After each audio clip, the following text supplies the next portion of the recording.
Pessoal, voltamos aqui com o governo Campos Salles. Falei para vocês no vídeo anterior que Campos Salles ele vai ser o responsável por consolidar a República Oligárquica. Enquanto o Prudente de Moraes foi uma transição, ele vai tomar algumas medidas importantes que vão selar o destino desse período aqui da República Velha no Brasil, beleza? Então vamos lá, falei para vocês da política dos governadores. Então, um acordo entre o governo federal e os governos estaduais, de maneira que os governos estaduais teriam aí a sua autonomia, teriam ali algumas verbas, teriam cargos para apoiar o café com leite, para apoiar o PRP e o PRM, não é mesmo? Dessa maneira, o café com leite vai sempre se tornar aí, vai ganhar a presidência, né? Vai se manter no governo do país, enquanto os estados têm a sua autonomia, têm a sua política interna sem interferências do governo federal, vai ter ali em alguns casos verbas, cargos, enfim. Consolidamos o acordo entre as oligarquias, que dá o nome de República Oligárquica, não é mesmo? No entanto, tem uma outra questão importante. Como dentro dos estados, os governadores vão garantir os votos nos candidatos certos, naqueles candidatos que vão apoiar o presidente da República, que vão apoiar o Campos Salles e os candidatos do café com leite? Como que os governadores vão garantir o voto nos deputados, nos senadores certos, que vão fazer a bancada do presidente da República, vão dar o apoio legislativo? Como?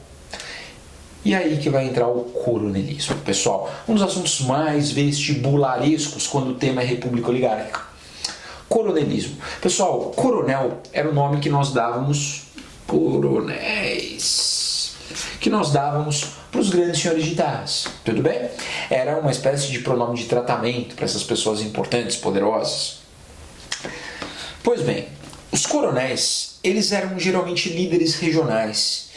A gente vai ter lá, por exemplo, numa cidade do interior, vamos pegar aí, sei lá, São Paulo, cidade do interior de São Paulo, tinha lá uma cidadezinha e tinha ali um grande fazendeiro da região. Geralmente esse fazendeiro, ele controlava a política local, ele controlava o comércio, ele controlava os serviços. Geralmente o cara mais poderoso, o maior fazendeiro, o coronel da região, o filho dele é o prefeito.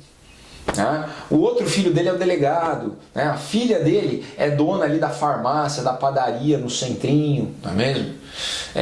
Pessoal, ele controla as estruturas. Então, esses caras eles tinham muito poder. Poder econômico, poder político, poder de polícia também, né?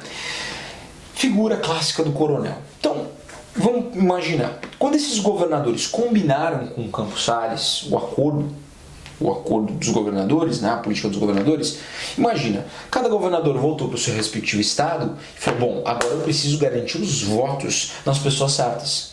Então, esses governadores chamam os principais coronéis, esses líderes regionais, chamam esses caras e falam assim, coronéis, é o seguinte, eu preciso que vocês votem em fulano, em beltrano, em ciclano aí nas próximas eleições. Eu preciso que saia do seu município voto nessas pessoas. Ok, governador, mas o que nós, coronéis, ganhamos? E aí, pessoal, vai ser a mesma lógica de barganha que os governadores fizeram com o presidente. Coronéis, vocês vão ter liberdade, autonomia, verbas e cargos. Em troca, não vou me meter aí no seu município, em troca você vota nos meus candidatos. O que você acha? E a gente vai ver, portanto, pessoal, que vão ser selados acordos regionais. E esses coronéis vão garantir os votos nas pessoas certas, se aproveitando de uma estrutura social e política que existia no interior do país. Pessoal, a lógica dos grandes senhores de terras, dos grandes líderes regionais, dos fazendeiros locais que tinham um grande poder sobre determinados municípios. E as pessoas meio que eram obrigadas a fazer as vontades desses coronéis. Não tinha muito como você bater de frente. E para piorar um pouquinho mais a situação aí, para a democracia, vamos dizer assim, a gente tem uma Constituição falha. A gente tem um sistema eleitoral falho. Pessoal, agora lembra lá, a Constituição de 1891, ela estabelecia o voto aberto, que é o voto não secreto, que significa que o sujeito tinha que votar e assinar o nome dele. Agora imagine esse coronel, numa cidadezinha do interior aqui de São Paulo. O filho dele é o prefeito. A filha dele é dona do comércio local, o irmão dele é presidente ali da Câmara dos Vereadores, né? A esposa dele é dona de um monte de outras fazendas e comércios ali. Ou seja, todo mundo da cidade vive em função da família do coronel, vive em função do coronel. E aí ele chega e fala assim: então, ó, município de Quebra-Bró da Serra, todo mundo aqui vai votar no fulano do Beltrano Ciclano. Assim, nesses lugares mais distantes do Brasil, pessoal, se você não fizesse a vontade do coronel, você podia ser até morto, não é mesmo? Os jagunços, né, o braço armado desses coronéis, dessa oligarquia regional, podia até ser morto, né? Em municípios maiores, né, mais próximos do litoral, não tão, né, longe para o interiorzão do país, o coronel chegava, então, ó, pessoal, se vocês funcionários públicos que votarem no Fundo Beltrano Ciclano, te dão uma cesta básica a mais no final do ano, barganha, entendeu? Barganha. E detalhe, você pode ir contra? Pode. Você pode ir contra. Só que o voto é aberto. Você votava e assinava o seu nome. Se vissem lá que você votou no candidato errado, você sofria as consequências. Então isso abria brecha para a coerção e para a barganha. Né? A coerção você vai votar, senão você perde o emprego. Ou a barganha, você vota e eu te dou uma Havaianas nova, não é? E para piorar ainda mais, não tem justiça eleitoral nessa época, não existia uma justiça autônoma para fiscalizar as eleições. Então as fraudes eram constantes. A gente vai ver que era muito comum que no final das contas, no final das eleições, eles pegavam a ata dos votos, né? Tantos votos para fulano, tantos votos para ciclano, tantos votos para Beltrano. Eles olhavam a ata lá. Eu acho que né, vamos aumentar um pouco os nossos votos. Apagava com a borracha, ia lá e corrigia com a caneta, aumentava os votos. Comum. Sumiu urna, desapareceu urna, fraudes e mais fraudes. Então, pessoal, o nosso sistema eleitoral era falho, o que facilitava o papel desses coronéis, consolidando o que nós chamamos de coronelismo. Vai vir aqui, pessoal, chamado voto de cabresto. Cada coronel tinha lá o seu curral eleitoral. A ideia de que os eleitores eles eram animaizinhos que viviam em curral e eles eram direcionados por cabresto. Pessoal, cabresto é o que você usa ali no burrinho, na mulinha, no cavalo para direcionar o animal, para ele virar para um lado e para o outro. Ele fica com o cabresto ali, você fica direcionando ele, né, com arreio. Então, esses termos vão se tornar muito comuns na época e, inclusive, vão aparecer em trocentas questões de vestibular. Depois vocês vão fazer os exercícios, vocês vão ver, né? O termo eleições a bico de pena é quando eles falsificavam essas atas eleitorais. Então, fraude, corrupção, violência, voto de cabresto, eleição a bico de pena, curral eleitoral. Pessoal, isso era a coisa mais comum que tinha nas eleições no país. Beleza? Para vocês terem uma ideia da eficiência do sistema, só para demonstrar aí uma ideia da eficiência do sistema. Em 1906, pessoal, foi candidato a presidente da República um sujeito chamado Afonso Pena. Depois a gente vai falar dele. Afonso Pena foi candidato único, ele não teve oposição, tá? Candidato único. Ele concorreu e venceu, ele foi o único candidato, né? Virou presidente do país. Ele teve 100,1% do total de votos do país. 100,1%. Ele teve mais votos do que tinha eleitor no país, porque o pessoal se empolgou lá nas fraudes. Olha que doideira. E aí, pessoal, tem uma pequena complementação nessa lógica de acordos políticos entre as oligarquias. Nas cidades maiores, o risco da oposição ganhar era grande, não é? Porque nas cidades maiores não tem um coronel, às vezes tinha mais, às vezes não tinha nenhum. Você pega as cidades do litoral, as cidades grandes, né, tinha bastante eleitor e, pessoal, era difícil fazer o coronelismo funcionar. Para isso, eles criaram um negócio chamado Comissão Verificadora de Poderes. O que foi isso, pessoal? Foi uma comissão dentro do Senado e essa comissão tinha um poder enorme de avaliar o currículo das pessoas que haviam vencido as eleições.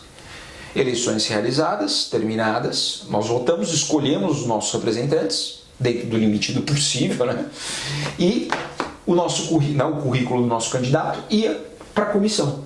E se eles avaliassem que o sujeito não tinha honestidade, hombridade, alguns critérios bem subjetivos, tá? Bem subjetivos, eles podiam vetar esse nome.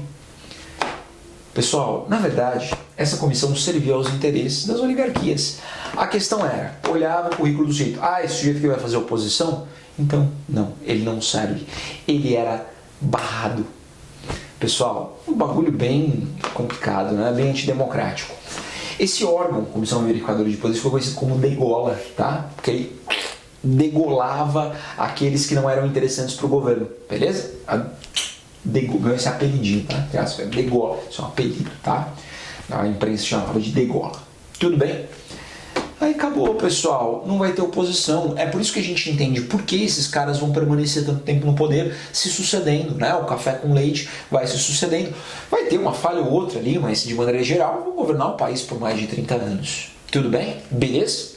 Pois bem, pessoal, agora para finalizar, eu queria falar para vocês um pouquinho sobre a política econômica do Campos Salles. Ele também vai ganhar relevância e importância nesse sentido.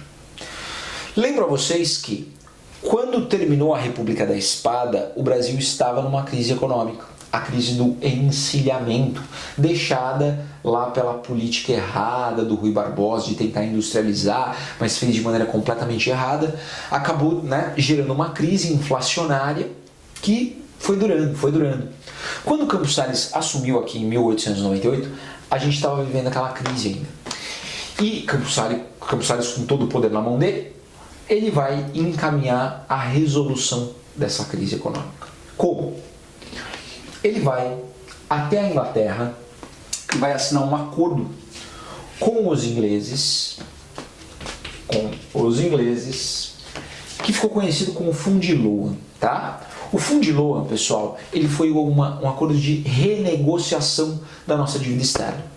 Nós tínhamos uma dívida enorme com os bancos ingleses, principalmente com o Banco Rothschild. O Campos Salles foi lá e renegociou essa dívida. Essa renegociação, pessoal, ela previa o reparcelamento da nossa dívida. E a gente ficaria um período de 13 anos sem pagar nada.